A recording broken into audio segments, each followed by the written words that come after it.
Israel faces Russia policy change, or perhaps political posturing, regarding Syria. A Saudi media report noted that Jerusalem and Moscow have in recent years maintained a hotline that allowed the Israeli military to alert Russian forces of incoming strikes, though now, communication through the Israel-Russia deconfliction mechanism has effectively ceased. Lebanese media outlets as well as Saudi Arabia's London-based Asharq al-Awsat have reported that Israel's freedom of action against Iran in Syria is dwindling as Russia makes changes to its policy vis-a-vis its relationship with Israel. But this so-called reversal of policy by Russia may be manufactured news and does not necessarily reflect reality. Mickey Aharonson, former head of the Foreign Relations Directorate of the National Security Council in the Prime Minister's office and an expert on Russia at the Jerusalem Institute for Strategy and Security, told JNS she does not believe the reports are correct, and said she doesn't share the view of the pessimists and their doomsday analyses. According to Aharonson, Russia may be sending signals to the new Israeli government that there are new rules to the game, but it isn't exactly a complete reversal in policy. The unconfirmed July 24 Asharq al-Awsat report claimed Russian advisors are providing additional support to Syria with improved air defense systems.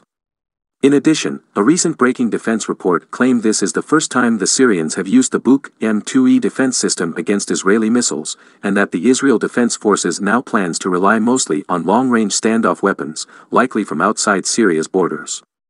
According to that report, the change follows an announcement last week by Vadim Kulit, the head of the Russian Military Reconciliation Center in Syria, who said the Russian military for the first time assisted the Syrians in intercepting 4 missiles launched by Israel.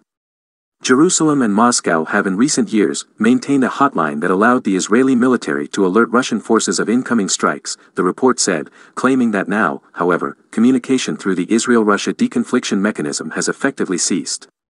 But Aharonson believes that mechanism has not completely ended since theoretically, if Russia sends even more highly developed defense systems to Syria and Israel still maintains a high level of attacks, Russia would lose face. Russia's defense ministry is super important for Russia since it is its number 2 main source of state income after gas and oil, and it is a major source of national pride. Russia wouldn't risk this, she said. The Asharq al-Awsat report claimed that Moscow has run out of patience because Israel continues to ignore Russian calls to set clear rules.